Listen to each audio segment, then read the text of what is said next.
ममता हुई अकेली, करीबी नेताओं ने छोड़ा साथ, बीजेपी पर बौखलाई। ममता बोली, जब तक बीजेपी का अंतरा देख लूं तब तक जिंदा रहूंगी। ममता ने अभिषेक बैनर्जी को बताया शेर। पश्चिम बंगाल की पूर्व मुख्यमंत्री और टीएमसी चीफ ममता बनर्जी ने अब जिस तरीके से तृणमूल कांग्रेस में बगावत चल रही है, इस बगावत के बीच अभिषेक बनर्जी का समर्थन किया है, तो वहीं बीजेपी के खिलाफ जबरदस्त तरीके की बयानबाजी की है। उन्होंने फिर से टीएमसी को खड़ा करने का वादा भी किया है। उनका यह समर्थन ऐसे समय में आया है जब कई बागी नेताओं ने टीएमसी छोड़ने के लिए अभिषेक बनर्जी के मनमाने रवैये को, इन शॉर्ट अभिषेक बनर्जी को जिम्मेदार ठहराया। ममता बनर्जी ने पार्टी छोड़ने वाले नेताओं को गद्दार करार देते हुए जनता से माफी मांगी। उन्होंने कहा कि ना तो मैंने और ना ही मेरे परिवार ने कभी राजनीतिक अस्तित्व के लिए कोई समझौता किया है। उन्होंने कहा कि नहीं किया है। आज भी मैं कहती हूं कि जब हम सत्ता में थे तो केंद्र सरकार ने हमारी सारी फंडिंग रोक दी, इसके बावजूद हमने आम लोगों के लिए 105 प्रोजेक्ट शुरू किए। आज मैं अलग अलग यूट्यूब और डिजिटल प्लेटफॉर्म पर देख रही हूँ करीब 1.5 करोड़ नाम लक्ष्मी भंडार योजना से हटा दिए गए।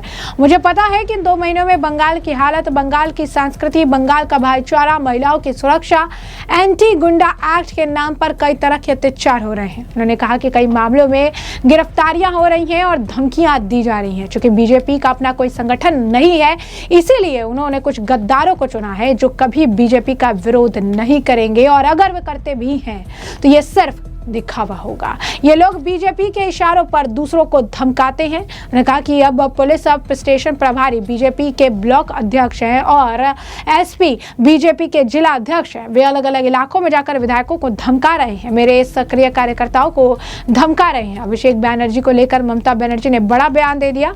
ममता बनर्जी ने कहा कि आज अभिषेक का आपके यानी बागी नेताओं के लिए बहुत बुरे हैं। आपको याद नहीं कि उनकी पत्नी अपने बच्चों के साथ सीबीआई के पास गई थी? वो चाहते तो सेटिंग करके पा सकते थे।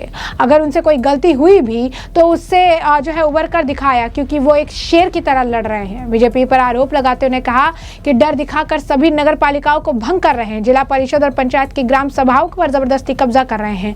हमें चुनाव में जबरदस्ती हराया गया, जब वे केंद्र सत्ता खो देंगे तो डर की हार का कारण बनेगा। उन्होंने इस दौरान कहा कि बीजेपी वाले तो चाहते थे कि मुझे हार्ट अटैक आ जाए। मेरी उम्र के बारे में बार बार पूछा जाता है। कई सारे लोग तो उम्र से पहले निकल जाते हैं, कई सारे लोग जो उम्र से पहले चले जाते हैं, लेकिन इसके बावजूद जो है मैंने कभी किसी की उम्र नहीं पूछी। बीजेपी वाले चाहते हैं कि मुझे हार्ट अटैक आ जाए, लेकिन मैं तब तक जिंदा रहूंगी जब तक बीजेपी का अंत नहीं देख लेती।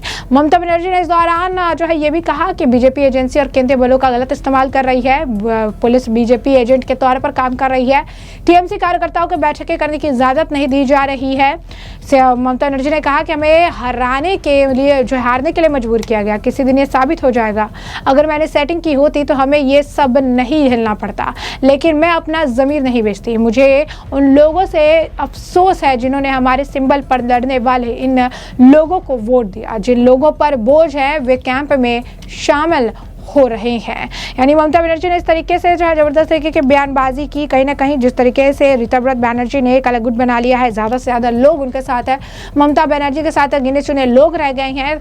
मदन मित्रा ने भी हाल फिलहाल में उनका जो है साथ छोड़ दिया है, और सभी जो नेता गए हैं उन्होंने ममता बनर्जी के खिलाफ ही आरोप लगाए हैं। सबसे बड़ी बात है कि ममता बनर्जी केंद्र में मोदी सरकार गिराने की बात कह रही थी, मोदी सरकार के गिर जाने की बात कर रही थी, लेकिन राज्य में ममता बनर्जी की ही सरकार गिर गई है। ममता बनर्जी की बौखलाहट उनके बयानों से साफ नजर आ रही। इस बीच आपको बता दें, तृणमूल कांग्रेस के पूर्व नेता रिजू दत्ता ने भी इस मामले पर चुटकी ली। उन्होंने कहा कि ममता बनर्जी का सबसे करीबी जो है मदन मित्रा ने भी उनका साथ छोड़ दिया है। एक और उनके जो नेता उन्होंने साथ छोड़ दिया है। ममता बनर्जी के साथ और जो कुछ लोग रह गए हैं, अगर मदन मित्रा उनका साथ छोड़ सकते हैं तो बाकी जो लोग हैं वो भी इधर उधर तिधर बितर हो जाएंगे। क्या कहा रिजू दत्ता ने, सुनिए।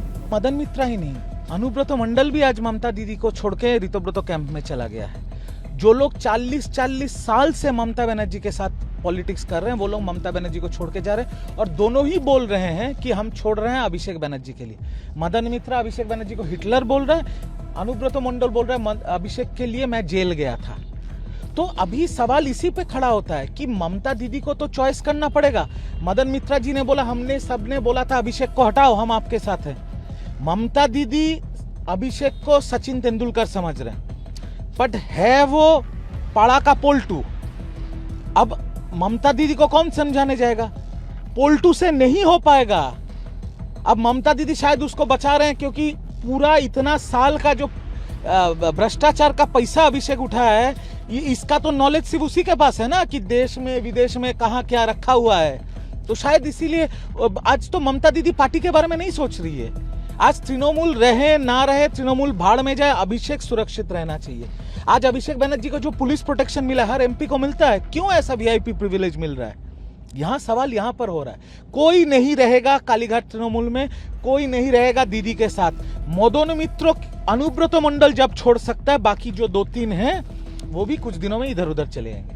21 जुलाई होने वाली 21 जुलाई की सभा टीएमसी के लिए हमेशा। तो जैसा कि आपने उनका बयान सुन लिया, आरपी सिंह ने भी इस मामले पर प्रतिक्रिया दी है। क्या कहना है आरपी सिंह का, सुनिए।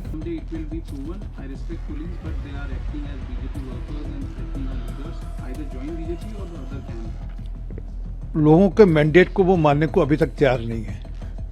वो अब तक इसी गलतफहमी में है कि वो चुनाव जीती थी, चुनाव हरा दी गई। सच ये है कि आज उनकी पार्टी टूट चुकी है, उनकी पार्टी ने उनको दरकरार कर दिया है।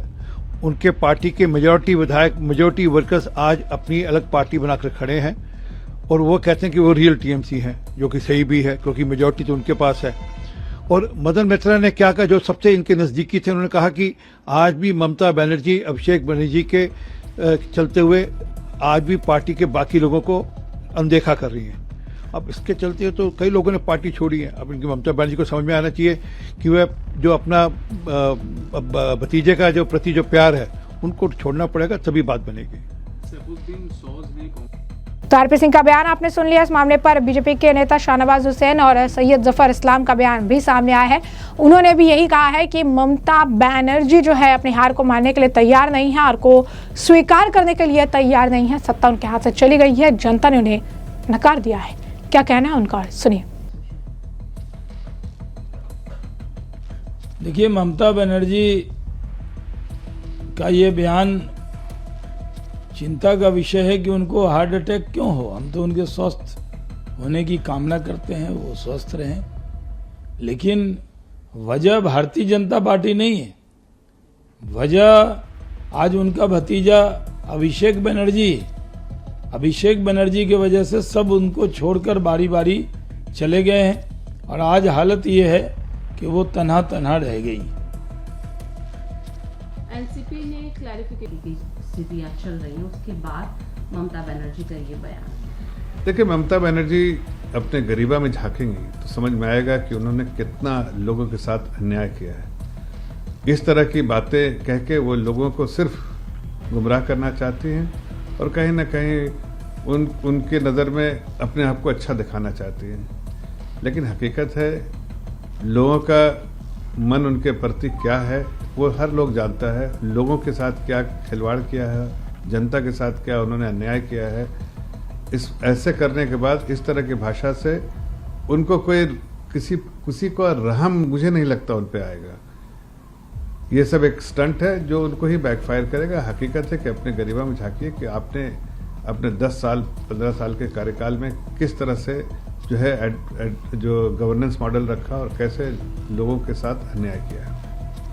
डिलिमिटेशन बिल को लेकर ये जो लगातार बात चल रही है, जैसा कि आपने उनका बयान सुन लिया। इस बीच कांग्रेस के नेता प्रमोद तिवारी जो है, उनसे जब पूछा गया इस मामले पर प्रतिक्रिया के लिए, तो उन्होंने साफ कहा ये टीएमसी का आंतरिक मामला है, लेकिन मैं इस पर बस इतना कहना चाहता हूं कि लोकतंत्र की हत्या हो रही है। ईडी, सीबीआई और पैसे का किस तरीके से इस्तेमाल किया जा रहा है, और ये सिर्फ यहाँ नहीं, ये महाराष्ट्र और अन्य जगहों पर भी देखने के लिए मिला है। तो ये बात तो साफ है कि किस तरीके से पावर का गलत इस्तेमाल करके ये सब कुछ जो है किया जा रहा है। तो ऐसे में क्या कहना है उनका, और सुनिए।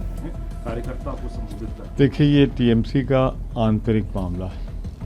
इस पर ममता जी बोलेंगी, उनकी पार्टी बोलेगी, पर मैं इतना ज़रूर कहूँगा, जो नग्न तांडव हुआ है पैसे का, ईडी का, सीबीआई का, सिर्फ बंगाल में ही नहीं, महाराष्ट्र में, गोवा से जो खेल शुरू हुआ था, तो ये जो कुछ हो रहा है लोकतंत्र के हित में नहीं, लोकतंत्र की हत्या हो रही है और करने वाले भाजपा और उनके 2 नेता हैं। मैं नहीं मानता ये शुभ लक्षण है और ये एक संवैधानिक रूप से चुनी सरकार कर सकती है। आखिरी सवाल पूछूंगा सर आपसे, तमाम आपने बयान सुन लिया और हमने आपको जो पूरा मामला है विस्तार से बता दिया है। इस पूरे मामले पर अब आपकी भी जो राय हो हम कमेंट सेक्शन में कमेंट करके जरूर से जरूर साझा करिएगा। धन्यवाद।